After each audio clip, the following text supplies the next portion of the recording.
just bought a 68 Mustang factory air, all that stuff. There's 50,000 miles on it. Oh, 30.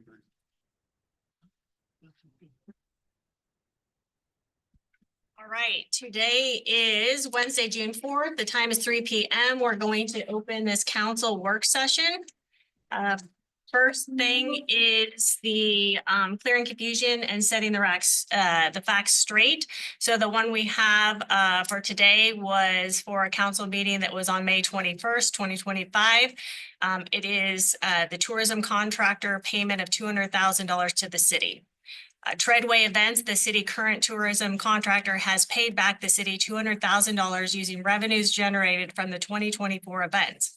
The funds were paid from the Wana Tourism bank account to the city's primary operating bank account. The difference between the current tourism contract and the previous is that the city of St. Helens now has access to the tourism bank account where all revenues generated are deposited. When the current tourism contractor pays back the city, checks are issued by the city via the new Wana bank account, and deposited into the city's primary operating account. Under the previous tourism contract, checks would be issued by the tourism contractor to the city because the contractor was the only entity with access to the revenues. A check was issued on December 6, 2024 from the Wana Tourism account and paid to the city of St. Helens for $200,000. The check was deposited in the city's primary operating account and posted to the Community Development Fund. Additionally, another check was issued on December 6, 2024 to the city of St. Helens for $14,078.01 from the Wana Tourism account. This check paid back the city's primary operating account for staff time that was used to assist the Spirit of Halloween Town 2024 events. The remaining tourism revenue generated by the city's current tourism contractor remains in the Wana Tourism bank account and is being used to pay for ongoing tourism events and activities. This is in the packet, and also this is on the website, the city's website, under City Council, where we have the clearing the confusion and setting the facts straight for those that would like to reread this. Now we will open up for visitor comments. Now is the time for visitor comments that are related to the city business or an issue on today's agenda and to provide information to the City Council to consider. The visitor comment period is an essential part of the local government meetings. Please limit your comments to 3 minutes or less and address your comments to the mayor of the City Council. A person speaking during visitor comments may offer objective criticism of the city's business. The council will take in input all related to the city's business and agenda items into consideration. However, in observant to Oregon open meeting laws, this isn't the time for dialogue, but rather a time for us to listen to you.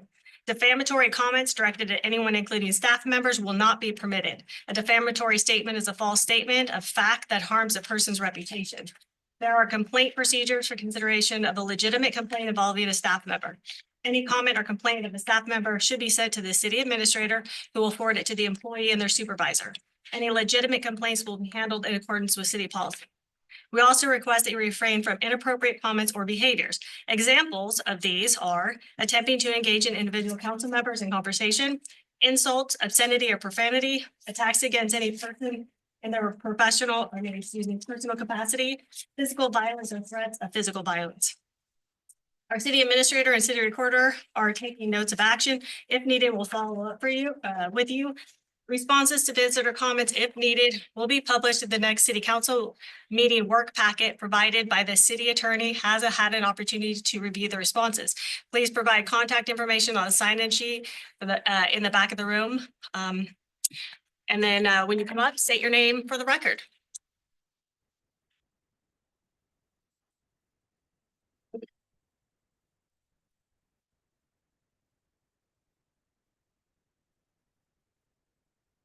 Brady Preheim, I appreciate the clarification memo that you did verify, in fact, that your plan instructor lied when she said that you got money from Treadway. You did not. In fact, as I stated during the budget committee meeting, the repayment was a repayment. And you've now clarified that, in fact, you've gotten zero revenue from tourism.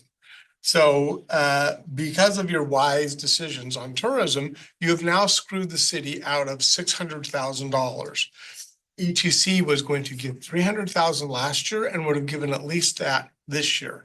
And I will bet you that based upon your budget that you've claimed that you're gonna get 300,000 this year, and you just up their revenue to $1.5 million of generated revenue, will not happen. It will not happen. That is a false statement. It will not happen. It's mirrors, smoke and mirrors, and just telling them, oh, generate 1.5 million is ridiculously stupid. And it won't happen.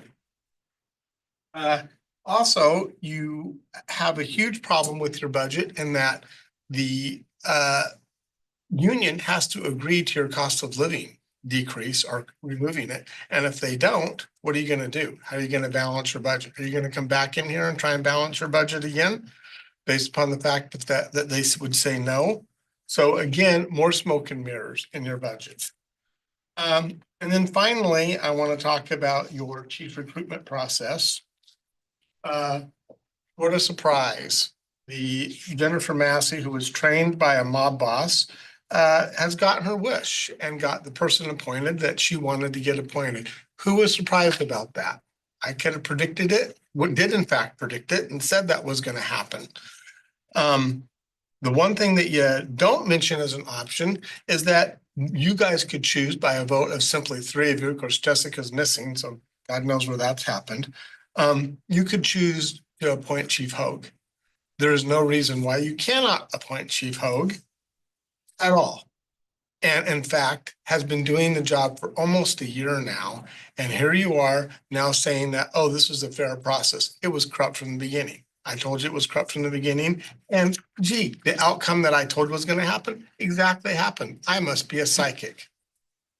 And it's ridiculous that you've let one person who is corrupt, probably going to be either recalled or arrested, make this decision for you. You guys can make the choice and hire Hogue, which you should have done before this whole process happened. You can still make that decision.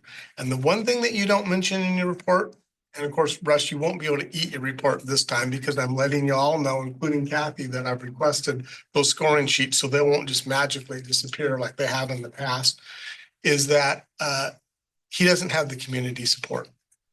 Chief Hogue does. And that's a huge, huge important thing for your police chief to have community support.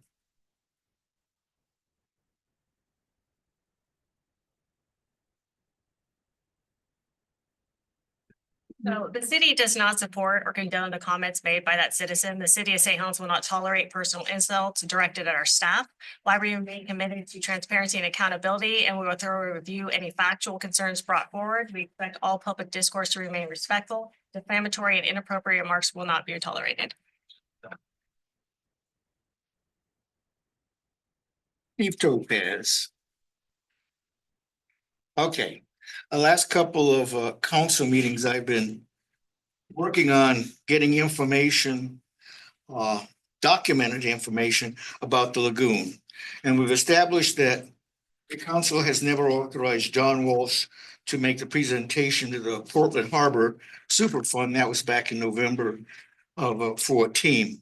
There's no record of the proposed details. There's no record of the council approving St. Helens as a toxic waste site. There's no record of the DEQ informing the city of St. Helens of the Boise Mill contamination study before the St. Helens bought the Boise property. It has been established that the DEQ did not allow docks at the Boise Mill to be repaired for the satellite tugboat staging area. DEQ, after studying the Boise waterfront contamination, recommended a remediation plan that removed all dockage from the site, covered the entire shore, actually, shallow water, with activated charcoal. Some of these things in the rest of the report tell you what they can't do after that. The announcement that DEQ announced that there would be no channel cleaning from the river to Scappoose landing area. DEQ announced that all contaminated areas along this channel would be left in place and covered. All that's pointed out that the DEQ is trying to keep any industrialization from happening down there. Now, Mohammed Zahir had a consulting company investigate and recommend how to update the sewer lines in St. Helens.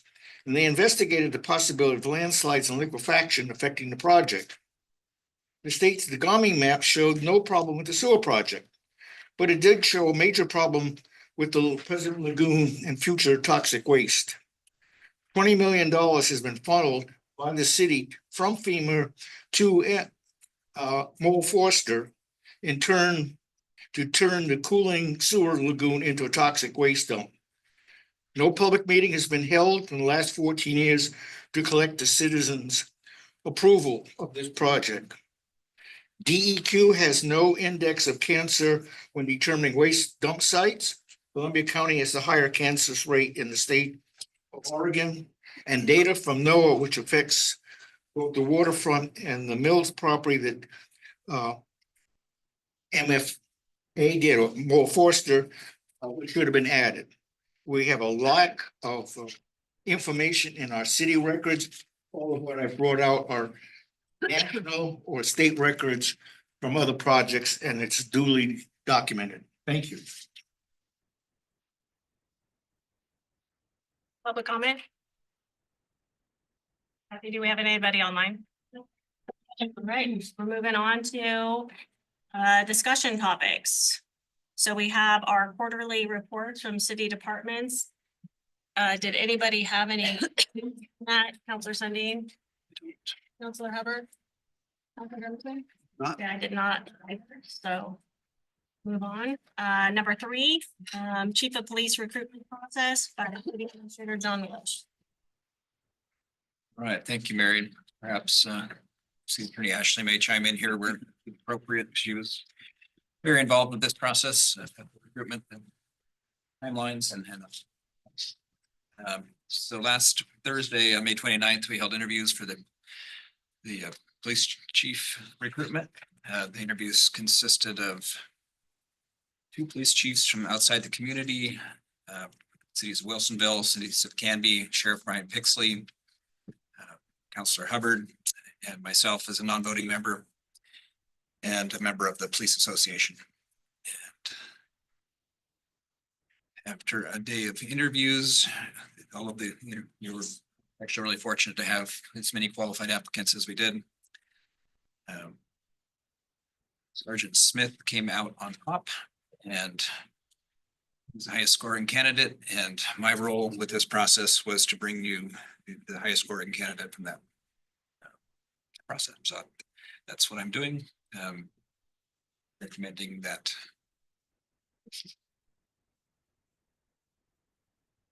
as the next police chief. Well, you invited me to speak up, so I was involved as we were in the recruitment process. We worked with the Oregon Association of Chiefs of Police, and they advised us on how they recommended developing a chief recruitment process based on their experience. They had several chiefs of police advising the city on written materials and written questions to ask the candidates, and then interview questions to ask the candidates, and how they recommended the city go about it to select someone to lead the St. Helens St. Helens Police Department. So that was the process. Over the past month, the written materials were evaluated, and then, as John said, the interviews were held on last Thursday, and the panel as evaluated the candidates and recommended the highest scoring candidate, which is Sergeant Smith, and congratulate Sergeant Smith. So that's what I'll report. It was thought it was a good process, and we're really lucky to have the chiefs of police from Canby and Wilsonville participate, as well as the other people on the panel. It was really helpful to have such expertise. You have 2 options. You can approve Sergeant Smith as next police chief, or you can decline that and go out for an external process. And it would be a contingent upon a successful background to check if you're going to receive the sergeant's back. Have anything? That would be for action this evening. Typically give that kind of direction in work sessions.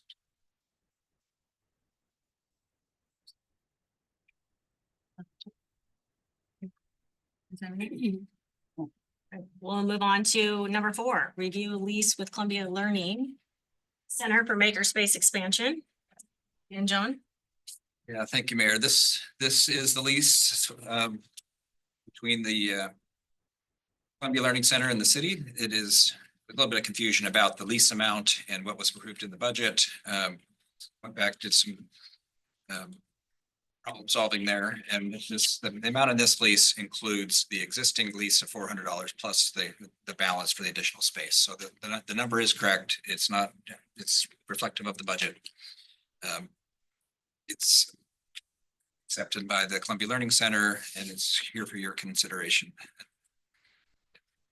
If you haven't been out there, it's really quite nice. So it's all laid out and how you can access from inside the building, and still have that front office available as part of that makerspace. Anybody that hasn't had a chance to go out there and check it out, I encourage them to do so. I think Suzanne has done a fabulous job on that. And I've been out there, I visited. I mean, it's remarkable. You see younger children there to older adults, just so many different activities they're working on. So I think it's a great space. And thank you for clarifying that denomination, John.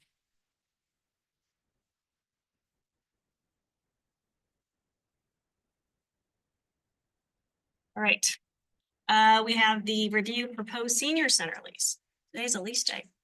Lease day. We've been waiting for these documents, and the senior center admin person has accepted these lease terms, but it still has to go to their board. Their board was usually met on Mondays at 9 o'clock. They've redone their boards to the last Thursday in the evening, which doesn't really fit this timeline. But conceptually, they're in agreement with the lease terms. It's really not much different than before. You can go through the details if you like. It's the same 5-year term. You know, they have a commitment to run the building as a senior center. Continue and provide space for the meal program to operate, which is super valuable to our community, not only our community, but also Scappoose community, because the meals are cooked here and driven from our kitchens here.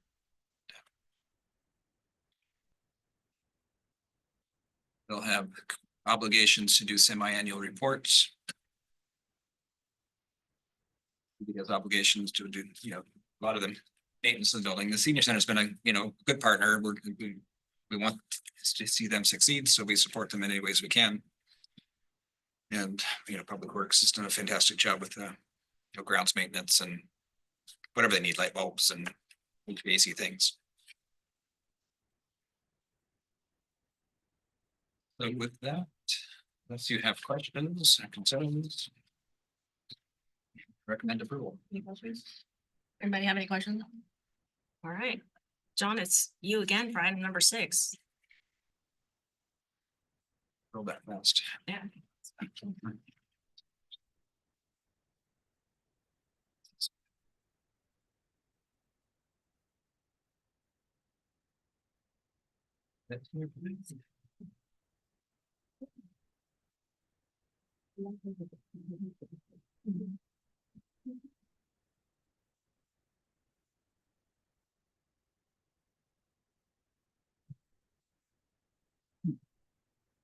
Okay, congratulations to Matt Smith for coming out on top of the police recruitment process. Subject to council's acceptance tonight and a successful background completion, he will become the new chief, or the council may vote to go a different direction. Joe Hogue announced earlier this week his intentions to retire from the city effective June 4th, which is this Friday. Appreciate Joe's nearly 27 years of service to the St. Helens community and all that he's done for a long time. He's been here for generations, seen a lot of people come and go. This is his time, so. Retirement creates a vacancy in the police department leadership, and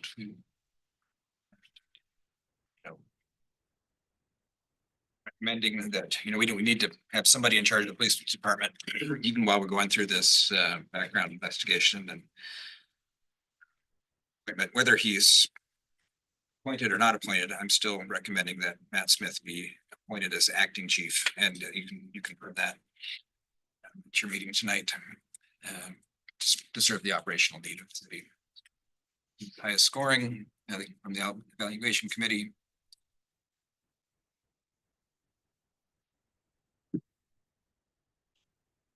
So all we have on that for now, but so tomorrow night's is the first night of 13 nights. River Divide playing at it's gonna be set up a little bit different. It's gonna be set up on Strand Street, facing, the stage will be facing north. Vendor booths and everything up there for this weekend, the next weekend. And then we'll be down in the park for the third. The grass is starting to grow. They're getting some cuts on the grass, and that is giving that grass and some of the little details around ADA and handrail stuff that we aren't quite resolved, that are punch list things in the park there. On the 21st, Saturday, we have the Show Off Your Wheels Kiwanis Parade. City resources allocated to that, including being in the parade. On the 26th is the Save the Date ribbon cutting contest for the Riverwalk, completion of first phase of the Riverwalk and Streets and Utilities project. We're working on the day of program, the speaker list, that kind of thing for that day. It's 26th, not 29th. 26, it is a Thursday. It'll roll right into Hit Machine playing, and should be good. We can try to start the program, keep it going, and hopefully kind of roll right into the music and all the events and activities that'll be down here. And then 2 days later, we have Community Day, which is it's also deep in the planning stages. That followed by Independence. So we're going through this every weekend, kind of a cadence right here, which is tough on you, it's tough on all of us, but it's good for our community. The Sand Island Sandcastle Festival is still tentative. Treadway's working with the logistics and the carvers. Hope to finalize that up here fairly shortly. Councillor Gunderson's appointment on the Columbia Learning Center board is coming due. Talk to you about renewing that. Thought it was, honestly, the last meeting, I thought it got renewed. I'll remind being on the board, you're talking about the liaison piece. The liaison piece. It expired May 31st. Is that through us or is that? It's through us. Okay, You're a city representative on the board. correct. Are you willing to continue? Was waiting for somebody to ask. Councilor Gunderson. Yeah, absolutely. Good, give you some time. That's a action item for tonight. I'm not going to reiterate all the project stuff I've been doing the last several years, or several meetings about the completion of the Riverwalk and things, but we are still waiting on the PG side agreement in order to get the business grant for the substation. So it's in their court. Apparently there have litigation on their side that's consuming all their legal resources, and that's ready. The rest of it's ready to drop.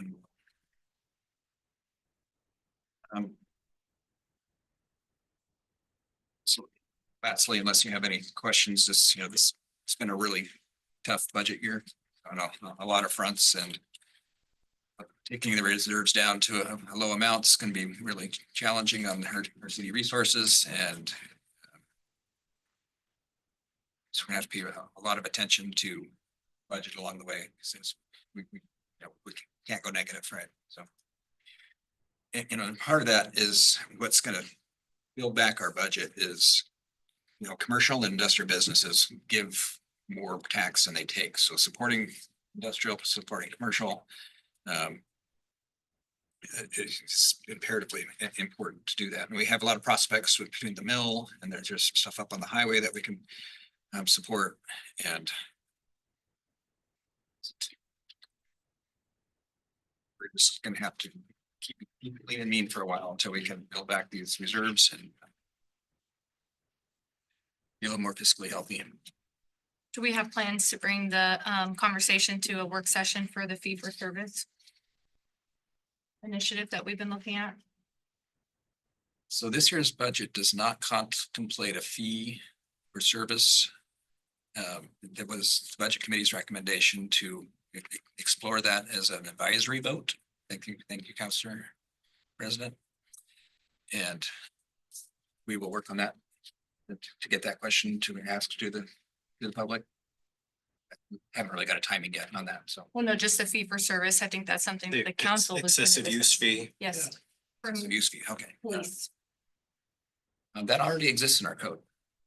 So what do we need to do to? Implement it. Yeah, I think, thanks for the question, Counselor President Chilton. I think it'd probably be a best next step to have me take a look at the code and then make a recommendation for how to implement it.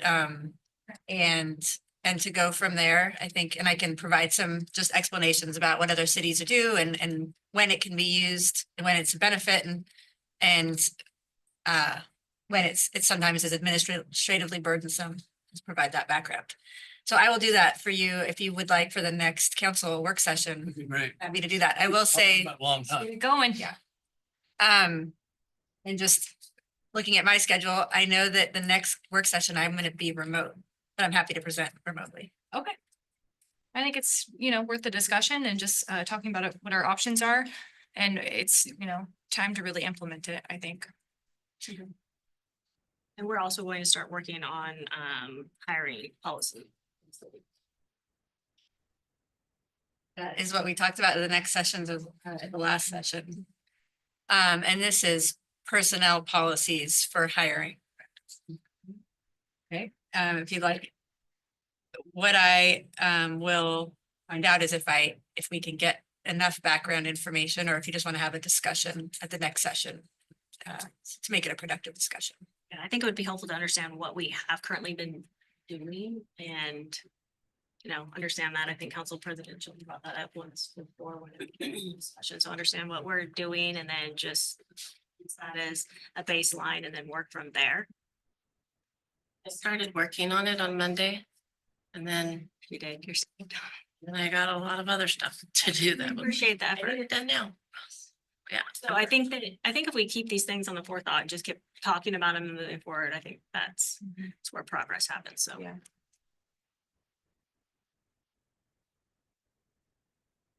So you have anything else? That's all I have for you, other than we do have an executive session. Anybody else, anything else? All right, so we're gonna adjourn this session and then we are going to go into an executive session. We're going to be discussing deliberations with persons appointed to carry out labor negotiations under ORS 1926602D, real property transactions under ORS 1926602E, exempt records confidential client privilege memo under ORS 1926602F, and consult with counsel potential litigation under ORS 1926602H. Representatives of the news media staff and other persons are, as approved, shall be allowed to attend the executive session. All other members of the audience are asked to leave the council chambers. This meeting is adjourned.